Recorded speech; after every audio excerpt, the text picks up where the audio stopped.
all the different platforms, all the social media platforms too, that Positively Osceola is on. So we want to make sure that you're getting your news all day long, everything that's going on in and around Osceola County. So let's make it official. Let's jump into the video and then we'll see what's going on. Here we go.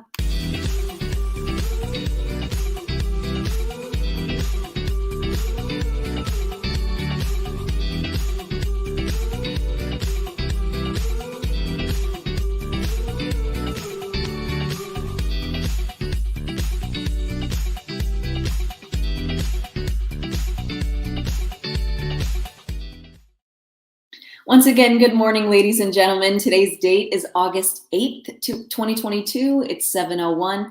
So let's jump right into this episode of Good Morning Osceola, shall we? All right. So there is unfortunately an ongoing opioid epidemic, and people are overdosing at a wild rate here in Florida. I'm talking almost 2,000 deaths from overdoses in Florida, just in 2022 alone. So last week, Governor Ron DeSantis announced a new substance abuse and recovery network that's designed to help prevent overdose deaths in Florida. Dr. Courtney Phillips will provide support for the behavioral health system as the statewide director of opioid recovery, and she'll offer clinical consultations for addicts seeking treatment and recovery services. Floridians battling with addiction can utilize CORE for stabilization and to receive medical assisted treatment that is specialized to sustain a clean pathway to success. CORE will be expanded in 2 phases. Phase 1 includes Brevard, Clay, Duval, Escambia, Gulf, Manatee, Marion, Pasco, and Volusia counties. Nice. Okay, so even though it's a dark side of topic, it's definitely something that's heading in the right direction. And it's sad that we even have that problem, but life, you know? With the cost of housing continuing to increase in and around Osceola County, many families and individuals are finding it more and more challenging to find attainable or affordable housing, especially low-income seniors who are already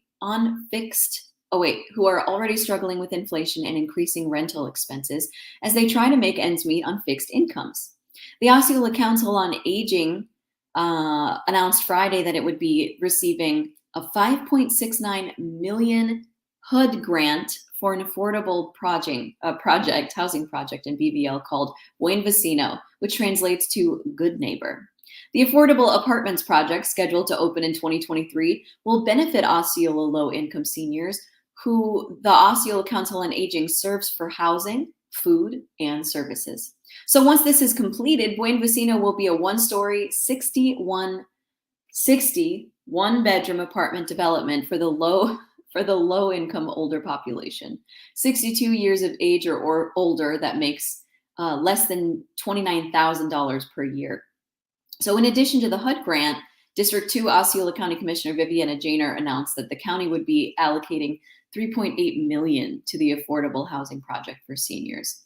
So that's fantastic. Not just, Osceola Council on Aging, other areas too. And our commissioners are so wonderful to help with that. So thanks, guys. Shout out to you.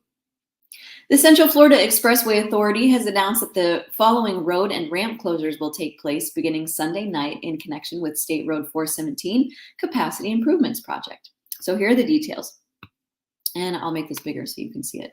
Sunday, August 7th from 9 p.m. to 5 a.m., northbound and southbound Boggy Creek Road under State Road 417 for bridge work. Northbound drivers will be directed onto Lake Nona Boulevard, and southbound drivers will be directed onto J. Lawson Boulevard. On Monday, August 8th from 9 p.m. to 5 a.m., that's today, northbound and southbound John Young Parkway under State Road 417 for bridge work. Northbound drivers will be directed onto Town Center Boulevard, and southbound drivers will be directed onto Town Loop Boulevard. And then from 10 p.m. to 6 a.m. tonight, the ramps from Boggy Creek Road and Jeff Fuqua Boulevard to northbound 417 for road work. Drivers will be directed to head south to the Lake Nona Boulevard and follow the detour signs. Please be safe and allow extra time for travel. This work is expected to be completed late 2023. So again, the detours are only temporary. So at least they're making the area better, right? More people, more roads, bigger expansion. All right. So are you planning on voting early for the primary election that's coming? Well, the Osceola County Supervisor of Elections Office is giving out early voting info. Early voters can visit at any Osceola County, of the 9 early voting locations, as long as you have photo ID. And it takes place from today, August 8th, to August 21st, 9 a.m. to 7 p.m. So here are the county's early voting locations. We've got Supervisor of Elections Office, West Osceola Branch Library in Celebration, Robert Guevara Community Center, St. Cloud Civic Center, Kissimmee Civic Center, the Gym and Aquatic Center, Narcoossee Community Center, Tax Collector, Campbell City Branch, Osceola Welcome Center. So to vote, you can go to voteosceola.gov or call their office to see early voting location addresses and wait times, and then decide which one is more convenient for you. Again, that's voteosceola.gov, or you can call 407-742-6000. All right, so if you want to vote early, make sure you get out there and plan accordingly. That way you have an easy day with it. As we all know, the Everglades are one of the most important ecosystems in Florida, especially with the mouth of the Everglades starting right here in Central Florida. So yes, actions that we do here have a huge impact all the way to the Everglades. With that being said, invasive plants, animals, and pollution really do a number on ecosystems. So Burmese pythons have been wreaking havoc and multiplying in droves. In order to help put the system back in order, Governor Ron DeSantis just announced that the opening of the 2022 Florida Python Challenge, where literally anyone can hunt these snakes for thousands of dollars of prize money, and all in an effort to conserve the environment. Fantastic.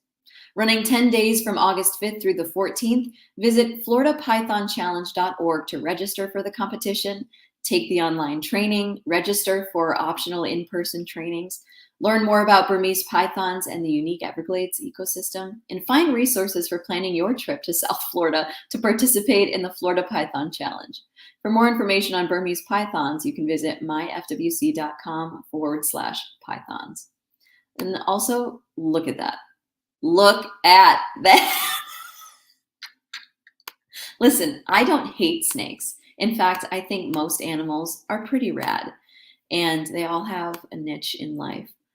But if an animal is large enough to swallow me, I'm going to stay my distance, you know? Athletic Director of Liberty High School, Lonnie Flores, announced Antony Smith as the next head football coach. Smith becomes the school's 4th head coach in the last 6 years, something Flores says he hopes will change with this hiring. Perhaps this stability is what Liberty's football program really needs. Smith has been all over. He graduated from Grand Canyon University in 2017 with a degree in science education, also earned a master's degree in educational leadership from St. Leo University. He spent the last 2 seasons as head football coach at Anclote High School in Holiday, Florida. I'm not sure if I'm pronouncing that correctly. Anclote? He moved to Orlando and taught school in the spring semester at Colonial High School. So prior to his stint at Anclote, he was the offensive coordinator and a co-coordinator and head junior varsity football coach at Lake Weir High School. In 2018, Smith helped guide the Hurricanes to an 8-4 record, 1 playoff win, and a spot on the regional semifinals. So good luck to Mr. Smith. I hope this partnership is just what you and the school needs to succeed. And he looks great. Look at that. Look at that face. He's excited. He was just finally being able to be a part of the practices, because really they couldn't do anything until his paperwork was going through. And now that it's finally official, well, now he's officially the coach. All right, so great news. Now through August 12th, Kelly Education is offering a $200 sign-on bonus for new hire substitutes. Simply complete the new hire onboarding process by August 12th, and you will earn a $200 sign-on bonus. So don't wait. Apply now by going to Osceola County School District Human Resources page and click the link. Once you've completed the hiring process, you'll get your bonus. Sounds like a win-win to me. So again, if you're looking for a new career, something in the Osceola County School District is probably the best bet. and very fun too. All right. So join me on Wednesday at 9 a.m. for another episode of Daybreak Live as I get to host special guest Clifton Chapman. He's the new big boss for the 2022 and 2023 school year. Silver Spurs Riding Club and Silver Spurs Rodeo year. So we'll hear all about his endeavors in this new leadership role and about exciting upcoming rodeos. So you won't want to miss it. All right, so 9 a.m. Make sure you're there. Daybreak Live. Okay, let's hit you with some weather. This morning, we're starting out in the low 80s with cloudy skies. As the day progresses, we'll see a high of around 94 degrees, 60% chance of rain today, and temps will drop to the mid-70s this evening. Tomorrow, we'll see a high of 95 with cloudy skies and a 60% chance of rain. And as always, thank you to Kissimmee Utility Authority and Orlando Health St. Cloud Hospital for their community support. And that's going to wrap it up for the news today, everyone. I hope you learned a little bit about what's going on in and around Osceola County. Today's Monday. Make sure you are focused on your goals. You are putting in the action, putting in the work, because you can't be mad that you didn't hit the goals of the work that you didn't do, right? Hope you have a fantastic Monday. I will see you Wednesday for another episode of Good Morning Osceola at 7:30. Okay, have a great day. Bye, everyone.